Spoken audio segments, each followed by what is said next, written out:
I know that you have gone through difficulty. I know that life is difficult. I know that you may be going through some anxiety and depression. And I'm not here to judge you. Anyone can go through that. It doesn't mean that if you're a religious believer, you're not going to go through that. But it does mean this. I mean, you got to think about what the root causes of this all are.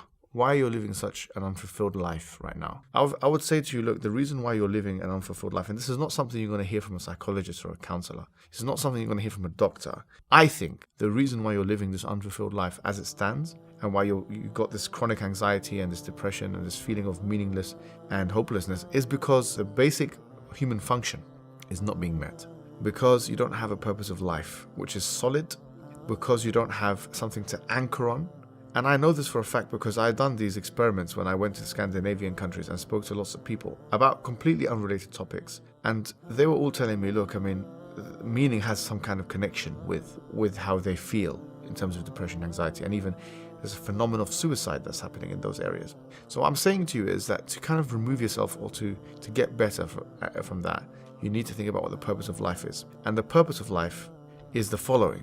It's to do what everything else in nature is doing.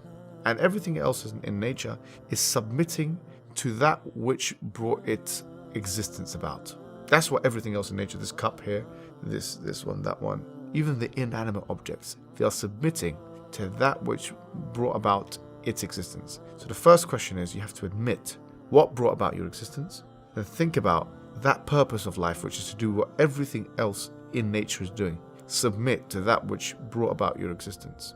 And then, and only then, could you be living a fulfilled, satisfied, good life, which will rid you from this chronic anxiety and this feeling of depression that you have.